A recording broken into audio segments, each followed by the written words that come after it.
سورہ معارج کی آیتیں میں پڑھ دیتا ہوں تبرکن.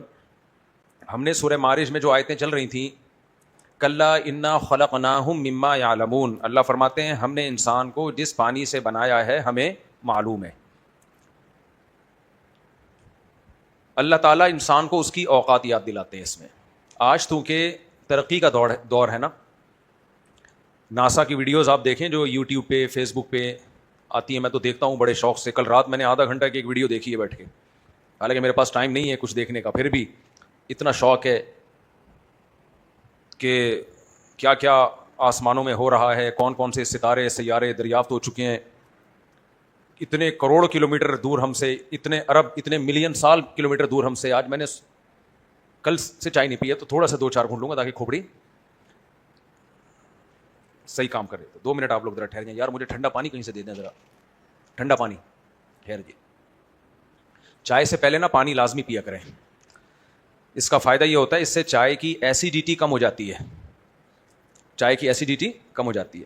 اچھا, یہ جو میں ٹوٹکے بتاتا ہوں تو غامدی صاحب کے داماد ہیں حسن الیاس صاحب, آج انہوں نے میرے خلاف ایک ریئیکشن ویڈیو ریکارڈ کروائی ہے, اس کا جواب میں علمی انداز میں انشاءاللہ الگ سے دوں گا, آج بیان میں نہیں, وہ تو پورا میں انشاءاللہ ریئیکشن ریکارڈ کرواؤں گا.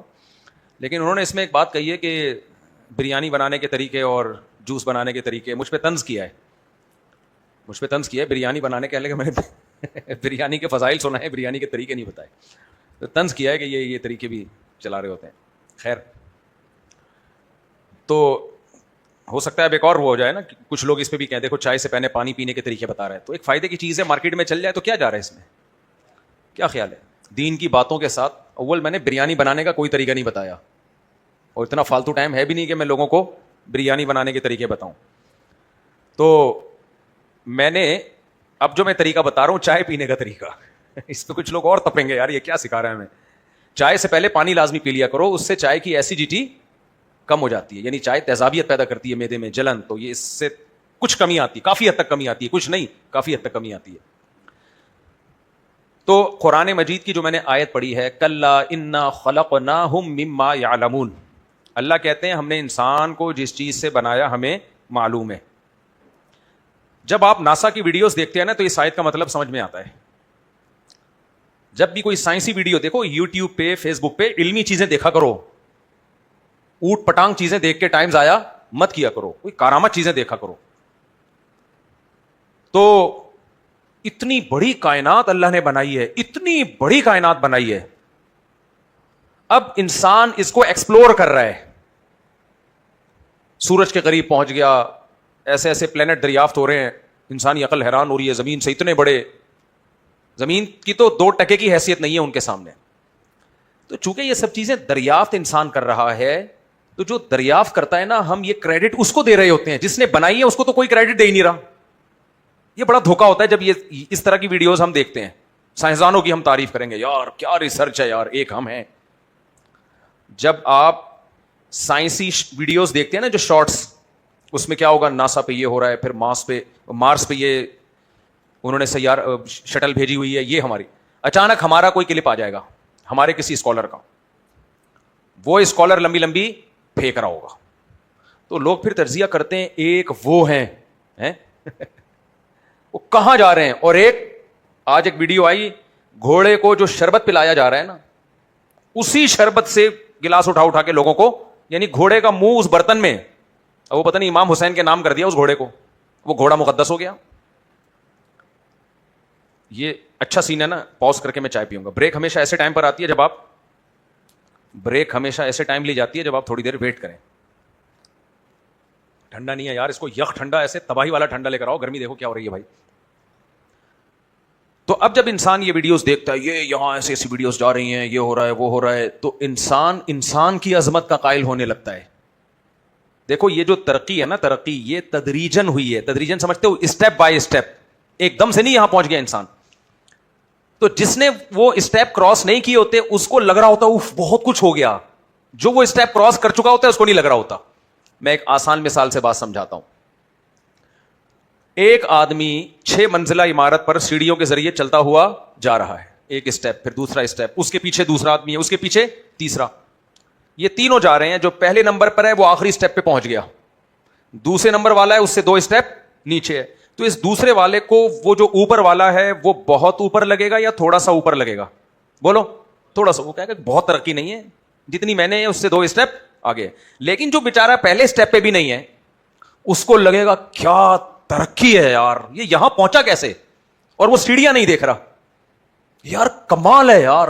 پھر وہ یہ کہے گا ایک ہم ہیں اور ایک یہ ہے بھائی, ایک ہم ہیں ڈھکن پہ بیٹھے ہوئے ہیں اور ایک. تو اب جو بالکل نیچے ہوگا اس کو وہ کیا لگے گا, یار یہ ناممکنات میں سے. بھائی تم نے پہلا اسٹیپ بھی نہیں چڑھے نا.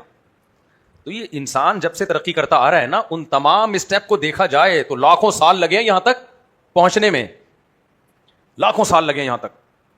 تو میں نہیں کہہ رہا یہ انسان کا کمال نہیں ہے, یقیناً کمال ہے, لیکن اصل میں یہ جو راز اٹھائے جا رہے ہیں, جو پردے اٹھ رہے ہیں, یہ انسان کے کمالات سے نہیں بلکہ خالق کے کمالات دنیا کے سامنے آ رہے ہیں. کل میں نے ویڈیو دیکھی ہے اسی طرح ناسا کی, تو میں کہہ رہا تھا گھر والوں سے کہ یہ لوگ کس قدر پتھر دل ہیں, ایسے ایسے قدرت کے کمالات کا مشاہدہ کر رہے ہیں لیکن خدا پر ایمان نہیں لا رہے. کیوں ایمان نہیں لے کر آ رہے؟ قرآن کہتا ہے انہا لا تعمل الابصار ولکن تعمل القلوب التی فی الصدور. آنکھیں اندھی نہیں ہوتی, وہ دل اندھے ہو جاتے ہیں جو سینوں میں چھپے ہوئے ہیں. بصیرت کی آنکھیں اندھی ہو جاتی ہیں. ہمارے حضرت مفتی رشید احمد صاحب رحمہ اللہ تعالیٰ فرمایا کرتے تھے کہ جس کی بصیرت کی آنکھیں کھل جائیں نا, بصیرت کی آنکھیں, دل کی آنکھیں, اس کو خدا پر ایمان لانے کے لیے بہت زیادہ سائنسی کمالات کے مشاہدے کی ضرورت نہیں ہے, کیونکہ ہر چیز اللہ کے وجود کی گواہی دیتی ہے. ہر چیز, اتنے بڑے بڑے ستارے, اتنے بڑے بڑے سیارے, ایسا ایک پھیلتی جا رہی ہے کائنات. اور بعض ماہرین نے بتایا کہ اسپیڈ آف لائٹس کے ساتھ پھیل رہی ہے, یعنی لائٹ کی جتنی اسپیڈ ہے نا, لاہور یہاں سے 1200 کلومیٹر ہے تقریباً, ایسا ہی ہے نا, 1200 ہوگا 1500 ہوگا. 1 سیکنڈ میں اگر ہم لاہور پہنچ جائیں تو اس کا مطلب ہماری اسپیڈ ہے 1000 کلومیٹر پر سیکنڈ. نہیں چھوڑ دو, نہیں سمجھ میں آئے گی. دیکھو ہم لاہور کتنے گھنٹے میں پہنچتے ہیں؟ اگر ہم جہاز سے جاتے ہیں 1.5-2 گھنٹہ 45 منٹ تو کم از کم لگتے ہی ہیں. 700-800 کلومیٹر پر فی گھنٹہ کی رفتار سے جہاز دوڑتا ہے. اب آپ اندازہ لگا لو 1 سیکنڈ میں 1000 کلومیٹر, یعنی میں یہاں بیٹھا ہوں اور میں 1 سیکنڈ میں لاہور پہنچ گیا. اتنی اسپیڈ کسی انسان کی کسی چیز کی ہو سکتی ہے؟ 1 سیکنڈ میں یہاں سے ڈھم وہاں. روشنی 1 سیکنڈ میں یہاں سے وہاں نہیں, 1000 کلومیٹر نہیں, 86,000 کلومیٹر. اور اے آئی کے مطابق جو کل جو مجھے اے آئی نے بتایا 3 لاکھ کلومیٹر. آپ 2 لاکھ کر دو, ہم ایسا فگر ہونا جو سمجھنا آسان ہو. 2 لاکھ فرض کر لیتے ہیں ہم. 2 لاکھ کا مطلب لاہور آپ 200 دفعہ جا کے آ جائیں 1 سیکنڈ میں. نہیں آئے. یہ کس کی اسپیڈ ہے؟ بولو نا. یہ اسپیڈ صرف اسی کی ہوتی ہے جو قرضہ لے کے بھاگا ہوا ہو, یا گھر میں دوسری شادی کی بات کی اس نے اور بھاگ گیا ہو. پھر اس کے علاوہ یہ اسپیڈ کسی کی ہو سکتی ہے؟ روشنی کی اتنی اسپیڈ ہے. آپ اندازہ لگاؤ یار, یہ جو سیارے فضاؤں میں گھوم رہے ہیں, جو ستارے ہمیں نظر آ رہے ہیں, سائنسدان کہہ رہے ہیں یہ 2 ملین سال پہلے یہاں سے جا چکے ہیں. 2 ملین سال بعد ان کی روشنی یہاں تک